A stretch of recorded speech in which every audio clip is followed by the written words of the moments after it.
안녕하십니까. 방금 소개받은 김대식입니다. 예, 오늘 제가 말씀드리는 것은 중국에 진출해 있는 한국금융회사의 성장 발전 전략인데요.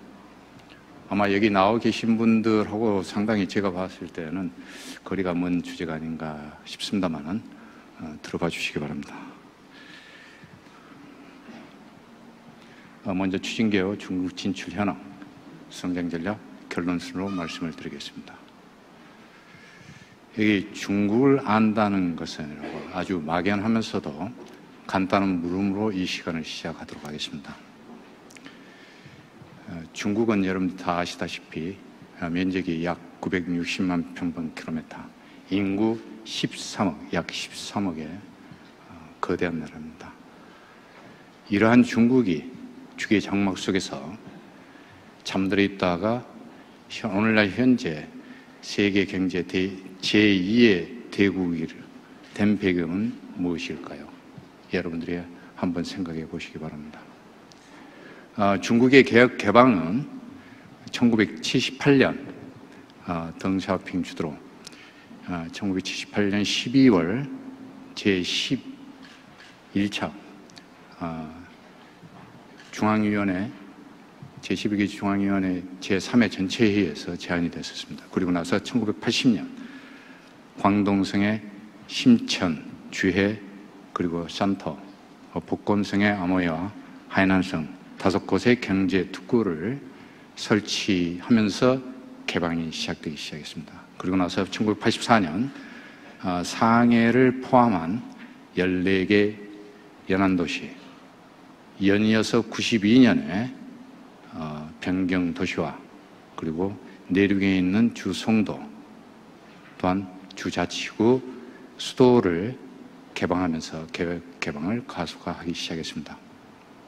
이러한 중국이 개혁 개방 35년 만에 오늘날의 거대한 경제 대국으로 나설 수 있었다는 것은 아마 여러분들 다 아시다시피 불가사의한 기적이라고 말씀을 드릴 수 있습니다. 중국말로 판텐푸드입니다. 천지개벽을 한 겁니다. 그런데 저는 이를 기적이라고 생각하지 않습니다. 영국의 경제학자 앵거스 매더슨의 추정에 의하면 1820년대 청나라의 GDP가 32.9%에 달할 정도로 거대한 나라였습니다. 이처럼 중국은 무한한 잠재력을 가진 국가로서 거기에는 특별하게 제가 처음 물론 그 이전에도 출장으로 간 적이 있었는데 정식으로 중국에 부임한 게 1973년 4월입니다.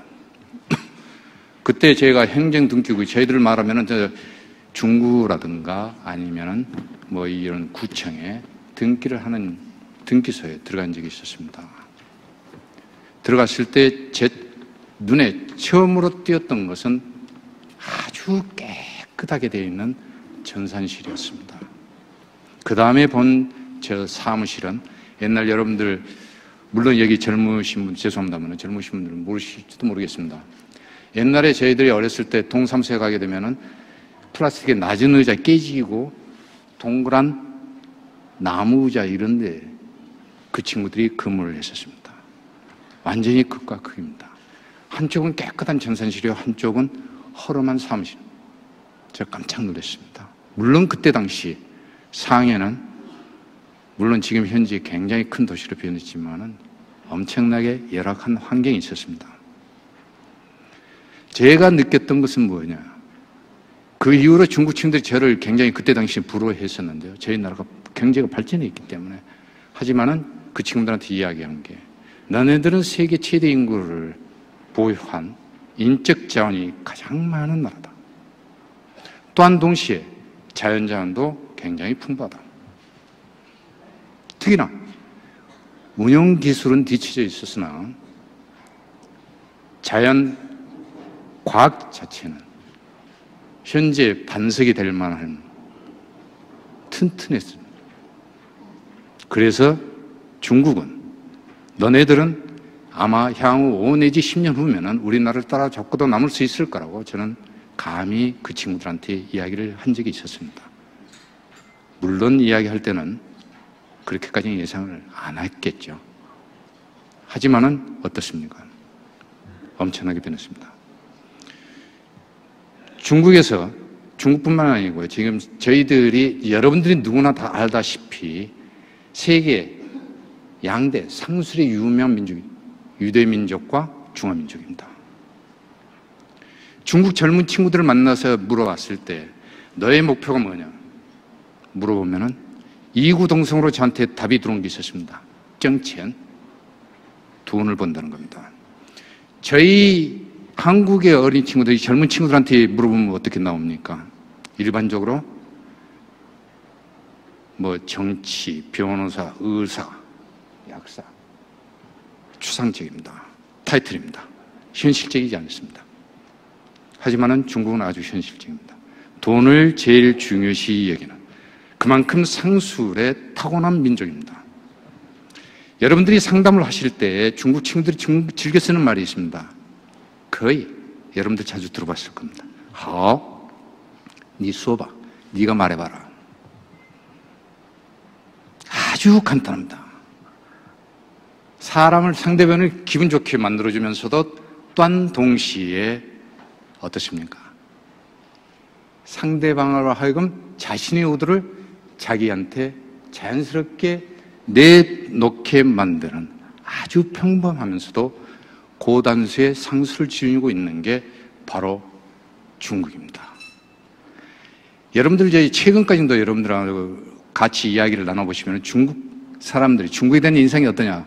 여러분들 이구동성 나오는 게 만만디 아니면 더럽다, 예의 없다, 이런 이야기를 많이 하실 겁니다. 만만디가 아닙니다. 중국인은 자기 이익에 관계되는 세상 어느 누구보다도 가장 빠른 민족입니다. 그걸 여러분들이 아셔야 됩니다. 그리고 중화인민공화국의 중화라는 게 뭡니까? 중국이 세계의 중심이라고 하는 자존심, 굉장한 자존심을 갖고 있는 나라, 그 나라가 중국입니다. 여러분들 한번 저기 중국 지도를 보시면 특이한 거 있습니까? 아시는 분? 대만이 포함되어 있습니다. 그렇죠? 이것을 소홀히 했다가는 중국에서 큰 코다칩니다. 어느 대기업이 개업식을 하는 데 있어서 이 대만을 중국 지도에서 빠뜨리고 시연을 했습니다. 난리 났습니다. 호되게 신고식을 치른 겁니다. 여러분들이 중국에서 사업을 하고자 한다면은 중국에서 조그마한 것이라도 제대로 알고 시작을 해야 여러분들이 중국에서 성장, 발전할 수 있다고 생각을 합니다. 수도가 너무 길어졌는데요.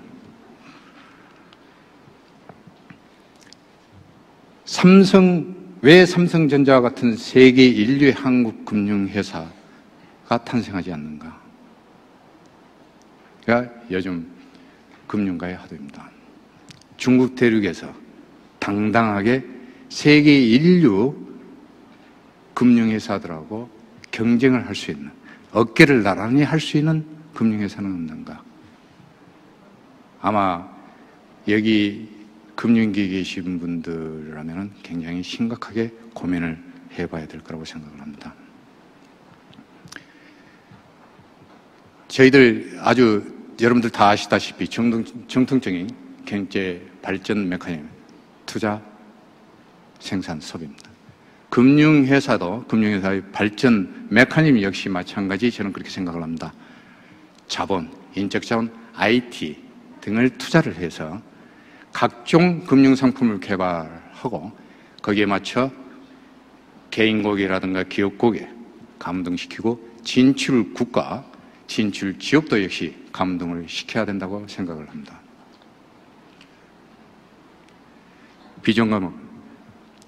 어느 조직이든지 조직의 생태에는 비전을 갖고 목표를 설정, 이에 맞춰서 장단기 전략을 수립하고 시행을 하는 것입니다. 물론 목표 자체는 스마트하게 해야 되겠죠. 금융회사 역시 마찬가지입니다. 자신의 미래상을 잘 그리고 이를 실천해 나가야 됩니다. 그런데 미래상을 그리긴 그렇지만은 실천을 해나가는 것은 상당히 미흡한 점이 있다고 저는 생각을 합니다.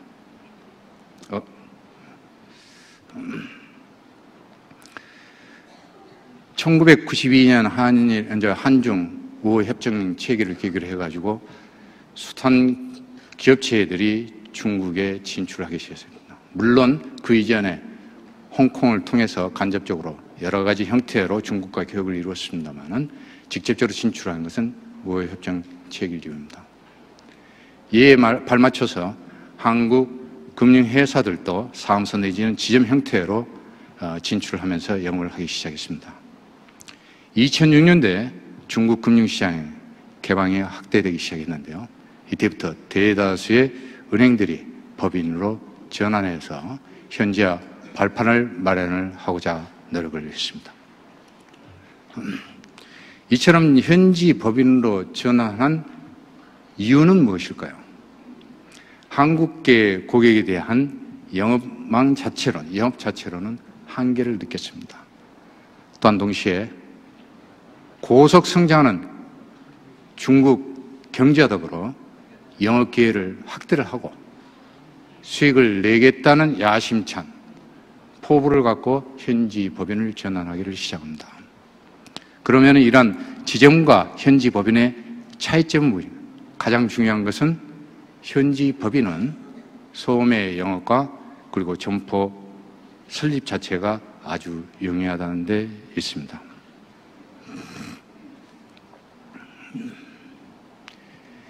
이러한 현지 법인의 현황은 어떻게 하나요? 저희들 진출 초기 역시 어느 나라 마찬가지입니다.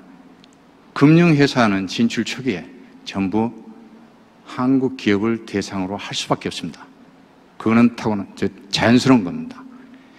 일본은행은 일본계 기업만을 상대로 하고 일본 기업도 일본 은행만을 상대로 합니다.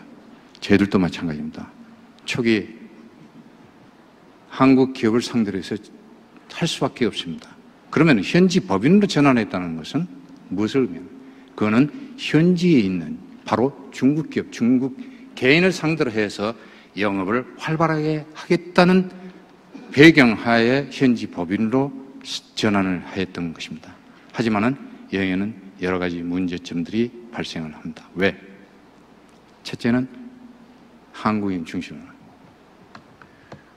대다수의 법인들의 예작에 총 412개 아까 나와 있었는데요. 그게 법인으로 전환한 게 42개입니다.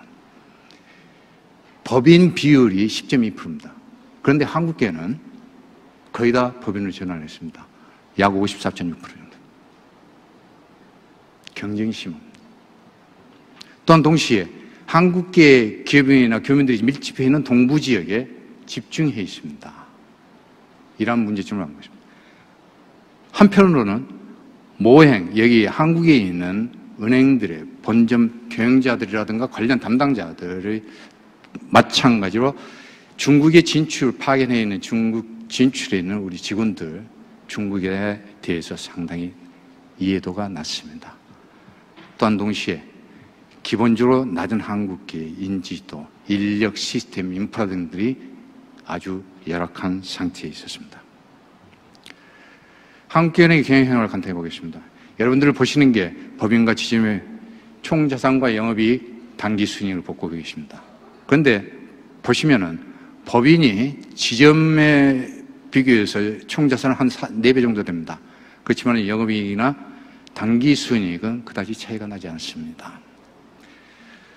법인은 현재 6개 삽니다. 지점은 6개 사지만 점포는 거의 80여 개에 이를 정도로 많이 있습니다. 지점은 3개 사인데요. 2개 사는 설립한 지 얼마 안 됐습니다. 기존 1개사 실적이 전부라고 보시면은 현실적으로 우리나라 은행들의 현지 법인의 현 주소를 극명하게 아실 수 있을 겁니다. 중국 내 은행 총자산 중 예자은행 비중 자체가 지속적으로 하락했지만은 이거는 금융위기 위에 하락을 뚝 떨어지고 지금은 회복 단계에 있는 상태입니다.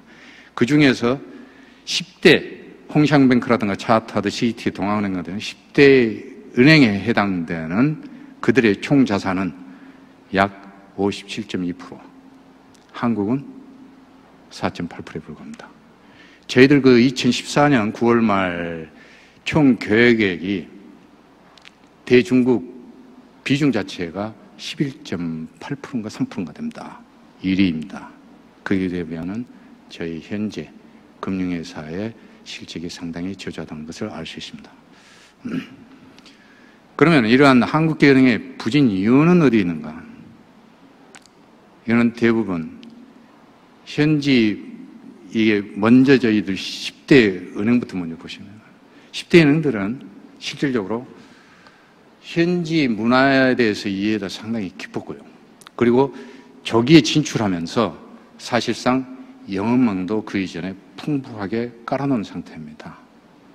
또한 동시에 자기 자본도 저희들 한국계는 한 20억 유엔에서 조금 차이가 나는 은행별로 차이가 나지만은 20억 유엔 약간 넘는 수준입니다. 하지만은 20대 은행은 80억 유엔으로서 여러 가지 영업을 동시에 할 수 있는 자격을 가지고 있습니다. 또한 동시에 개방을 하면서 중국 친구들이 중국 정부 당국이 초기에 법인 전환한 은행에 커다란 혜택을 줬습니다. 모든 인허가가 하나하나씩 허가 나는 것에 반해서 초기에 법인으로 전환한 이 은행들한테는 일시에 모든 영업관계에 허가를 내줬습니다. 그만큼의 혜택을 받아봤기 때문에 그 혜택을 지금까지도 누리고 있다고 생각을 하시면 됩니다. 반면에 한국계 은행은 이게 실질적으로 좁은 우리 파이에서만 놀았습니다. 한국계 기업만 가지고 중국의 그 넓은 땅들이 그 많은 인구의 그 엄청난 시장을 놔두고 저희들 말하지 많이 길어졌네요. 사실상 좁은 파일을 가지고 영업을 하다 보니까 많은 기회를 놓치게 됩니다. 성장 전략에 대해 말씀드리겠습니다. 중국 경제는 다른 분들이 말씀 많이 하셨겠지만은 잠재 성장률 하락, 그리고 부동산 지속적인 하락, 동시에 구조조정에 따른 성장 모멘텀이 여전히 취약한 상태에서 하방력이 강합니다. 경제 성장률은 7%, 소비자 물가 2% 내로 예상을 하고 있습니다. 중국 금융시장도 중국 경제에 더불어 저성장 시대에 들어가고 있습니다. 지금 현재 대출금리 자유화 예금 보험제도 도입, 그리고 환율 변동폭 확대 등 여러 가지 금융 환경이 급변하고 있습니다. 또한 동시에 저희들 이제까지는 틀렸습니다만은 예하 대출에 대해서 예대 비율에 빠지게 됩니다. 또한 동시에 동호감 예금은 예대 비율에 인정을 해주기 시작합니다. 그리고 대출 총액 한도도 증액을 그만큼 수익이라든가 자금 조달, 수익 제고를 시키고 자금 조달 비용을 경감시키는 효과를 가져들고 있습니다. 이러한 것을 잘 이용해서 영업 전략을 적절하게 짜야 될 거라고 생각을 합니다. 그러면은 오늘 주 테마인 성장 전략에 대해서 말씀을 드리겠습니다. 이것은 각 은행별로 거의 대동사에 별 차이가 나지는 않습니다. 수익 제한 및 성과 극대화인데요. 여기서 제가 말씀드리고 싶은 것은 수익 비용 구조 최적화입니다. 제가 이 맥킨지 그 의견에 의하면 컨설팅 펌이죠. 어느 조직이든지 내부 관리를 철저히 하고 최적화를 한다면 기존 비용 지출의 5 내지 15%를 경감할 수 있다고 합니다. 역시 마찬가지 은행도 마찬가지입니다. 수익과 비용 구조를 제대로 분석하고 철저히 분석하고 최적화한다면 그만큼 수익을 늘릴 수가 있습니다. 그리고 은행들이 주로 은행 이야기하면 대출을 주로 생각을 할 수 있는데 주수익은 대출입니다. 한데 캐에 나가 있는 관리자들과 직원들이 놓치고 있는 부분이 있습니다. 바로 제일 마지막에 여러분들 써져 있는 자금 FX 익스포저 관리입니다. 특히 작은 부분에서 관리를 제대로 할 수 있다면 많은 수익을 낼 수 있습니다. 사업 모델이 다양합니다. 앞에서 보다시피 여러 가지 한국계 은행들이 한계점이 있는데요.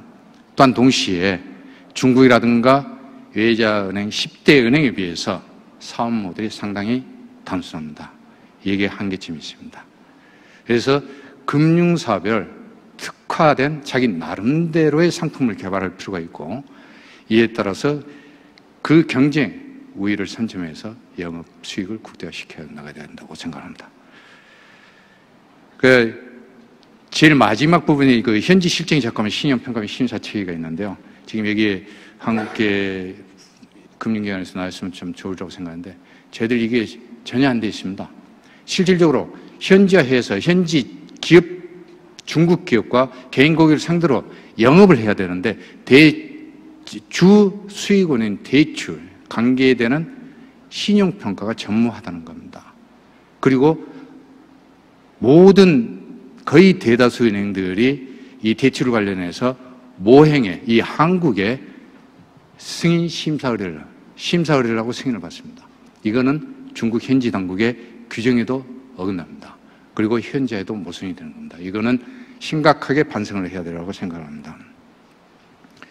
리테일 영업 확대. 리테일 영업이라는 것은 소매금융, 개인 고객을 상대로 영업을 하는 것입니다. 그 현지 법인의 전환의 주요 목적 중에 하나가 바로 이것인데요. 지금 현재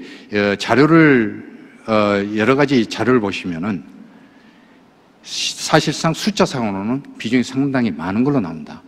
그런데 그게 어디에 함정이 있느냐? 기업의 경우에는 은행 간 할인음인데 그게 기업 형태로 기업 고객으로 숫자가 들어가 있습니다. 개인 고객은 일반적으로 숫자가 많지만은 돈이 많은 고소득자는 별로 없습니다. 이게 문제점입니다. 따라서 관련되는 리테일 영업 인프라라든가 인력이라든가 시스템 자체를 구축하고 강화시키는 게 필요하지만은, 또한 동시에 어떤 게 제가 자료를 보니까 앞에 어제였는지 오늘인지 모르겠습니다. 핀테크 관련해서 굉장히 많이 강연이 있었던 것 같은데요. 사실상 IT 기술하고 금융융합한 핀테크가 대세라고 생각을 합니다. 지금 한국계뿐만 아니고 중국계도 역시 마찬가지가 되는데요. 금년 들어서부터 중국에서 점포 거의 없거나 아니면 최소한의 금융회사들이 설립되기 시작합니다. 그 회사들은 중심이 바로 이 핀테크. 이걸 중심으로 해서 금융회사가 설립이 됩니다. 한국계 금융회사도 역시 마찬가지. 이것을 롤 모델 삼아가지고 사실상 시도를 해볼 필요가 있습니다. 왜 그렇습니까? 점포가 없기 때문에. 저희들도 점포 없는 것을, 점포가 열악한 상태를 최대한 극복해 나가기 위해서는 이것을 롤모델 삼아서 할 필요가 있다고 생각을 합니다. 고객 기반 확대입니다. 저희들 고객 기반 스탁이 많지만은 이 부분에 대해서 명확하게 고객을 세그멘테이션 다시 하고 고객 구조 조정을 다시 해야 됩니다. 따라서 재선정하고 난 다음에 여기에 맞는 상품 공략을 할 필요가 있습니다. 제일 마지막에 보시면, 밑에 보시면 개인 소득자 틈새 시장 공략으로 되어 있는데요. 이게 어렵습니다. 사실상 고소득자의 입맛을 맞춰주기에는 한국 금융회사들의 능력이 사실상 안 되고 있습니다. 하지만은 나름대로 할 수 있는 부분이 있기 때문에 여기에 대해서 심각하게 고민하고 또 고민을 해가지고 사실상 이 시장을 공략하지 않고서는 한국 금융회사가 중국에서 일어서기는 상당히 어려운 부분이 있습니다. 브랜드 이미지 제고입니다. 저는 중국에서 오랫동안 생활을 하고, 그리고 우리은행 법인장과 국민은행 법인장 하면서 가장 중요시 여겼던 것은 브랜드 이미지입니다. 저는 이 브랜드 이미지는 어느 조직이든지 간에 그 조직의 종합 예술품이요 최고 결정체라고 생각합니다. 한데 저희의 한국계 금융기관은 어떻습니까? 굉장히 열세한 네트워크, 낮은 인지도 때문에 사실상 브랜드 파워는 시계 제로입니다. 그래야 한국계 금융기관들이 현지 신문이라든가 TV나 인터넷에 접촉을 해가지고 홍보를 해야 하는데 거의 하지를 못합니다. 상당히 문제가 많습니다. 물론 그 지역에 불우이웃돕기라든가 자연재해 있을 때 지원한다든가 이런 부분들 사회공헌 활동도 상당히 활발합니다. 이 부분은 중국 감독당국도 상당히 높게 평가를 하고 있습니다. 사회공헌이라는 것은 사실상 금융발전 메커니즘의 한 축인 투자행위입니다. 투자라는 건 뭡니까? 투자는 이익을 내는 겁니다. 브랜드 이미지 자체 거의 모든 금융회사뿐만 아니라 기업도 역시 마찬가지라고 생각을 합니다. 브랜드 이미지 제고는 반드시 들어갈 겁니다. 그런데 거기에 어떤 문제가 있습니까? 이게 바로 돈으로 나타나요. 수익으로 나타나는 게 아니기 때문에 말로는 추창을 하지만은 실현하는 별로 신경을 쓰지 않고 있습니다. 여기에 문제가 있습니다. 따라서 우리 금융사는 자기 특성에 맞는 이 브랜드 전략을 수립을 하고 그게 중국 시장에 중국인들, 중국 기업에 각인시켜줄 수 있는 신선한 브랜드 아이덴티티를 확립을 해야 된다고 생각합니다. 왜 그렇습니까?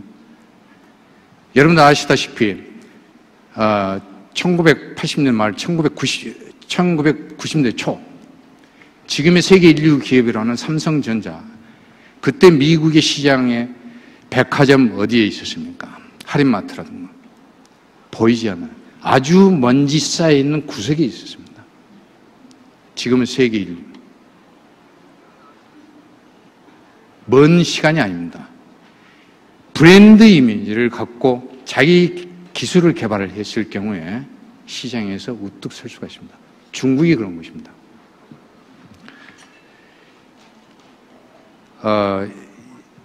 현지 아마 선장 전략의 마지막 부분인데요. 중국이라든가 중국 기업, 중국 감독 당국, 중국인이 바라보는 현지화하고 저희 한국 금융회사가 생각하는 평가하는 현지화에는 시각차가 굉장히 많습니다. 중국을 제대로 바라보고 제대로 이해를 해서 거기에 걸맞는 현지화를 해야 된다고 생각을 합니다. 예, 형식상의 법인 의식이란 사실상 여러분들한테 던지고 싶은 질문입니다. 발상의 전환. 생각을 완전히 바꿔야 됩니다. 여러분들이 기존에 갖고 있는 중국에 대한 것에서 완전히 바꿔야 내가 중국에 가서 살 수 있고 중국에 가서 제대로 영업을 할 수가 있습니다. 발상의 전환 없이는 아무도 할 수가 없습니다. 그 발상의 전환을 어떻게 할 건가 하는 것은 제 몫이 아니고 여러분들의 몫이라고 생각을 합니다. 한국인이 바라보는 중국 시장에 대해서는 중국 시장 세계 최대 시장이에요. 지금 현재 제2의 경제대국. 굉장히 평가를 높게 합니다. 하지만 실질적으로는 무시해버립니다. 아주 안일한 시각을 갖고 있습니다. 심각하게 반성합니다. 중국 금융당국이 한국은행을 바라보는 시각은 어떻습니까? 한마디로 부정적입니다. 기대를 엄청나게 했는데 그 기대에 부응하지 못하고 있다는 게 중국 금융당국의 시각입니다. 만약 급변하는 금융 환경에 선제적으로 대응을 해야 됩니다. 금융 환경뿐만이 아닙니다. 기업도 역시 마찬가지입니다. 그렇지 않고서는 중국이라는 이 거대한 시장에서 한국계 금융회사들은 영원히 마이너 리그의 은행으로밖에 남을 수밖에 없을 겁니다. 결론인데요. 저는 그렇게 생각합니다. 교육도 사업이요, 은행도 사업다. 우선 인재를 확보하고 양성하는 것은 100년 대계 장기적인 안목으로 추진을 해야 될 사항입니다. 이 부분은 어느 조직에서도 나오지만은 별로 신경을 안 씁니다. 말은 하지만 신경을 안 씁니다. 세상사 모든 일이 누구에 의해서 이루어집니까? 사람의 손에 의해서 이루어집니다. 이 부분을 소홀히 해서는 어느 조직이든지 그 조직에서 선도에 나설 수가 없습니다. 그 부분 명심해 주시기 바랍니다. 투자를 아끼지 말자. 투자 없이 돈을 벌 수가 없습니다. 여러분들 잘 아시다시피 R&D 투자에 적극적인 기업이 업계를 선도합니다. 그러면 한국계 금융기관은 R&D 투자를 얼마나 할까요? 굉장히 미약합니다. 돈을 잘 쓰는 사람이 돈을 번다 하는 것은 당연한 겁니다. 돈을 잘 써야 됩니다. 쓰는 것에 인쇄해 가는데 어떻게 돈을 벌 수 있습니까? 여러분들, 그것은 사과나무 밑에서 사과 떨어지기만을 기다릴 뿐입니다. 그래서야 발전을 못합니다. 과감하게 투자. 물론 제대로 투자한다는 것을 의미합니다. 투자를 아끼지 말아야 됩니다.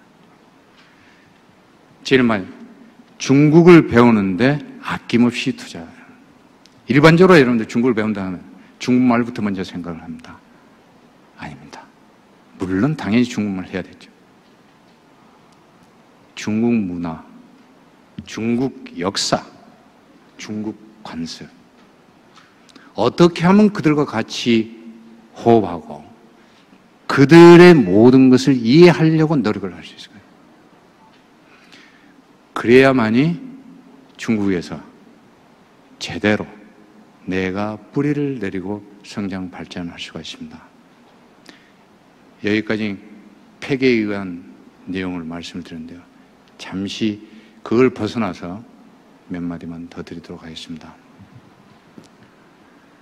실질적으로 제가 2006년도에 대기업을 방문을 했었는데요. 대기업을 방문할 때 그 대기업에서 지주회사입니다. 굉장히 고민을 많이 했습니다. 어떤 고민이냐? 중국에서 어떤 사업을 해야 될지 막막하기 때문에 투자 결정을 못하겠다. 제가 그 말씀을 드렸습니다. 미국에는 어떻게 투자를 합니까? 여러분들 마음속에 명확하게 알고 계실 겁니다.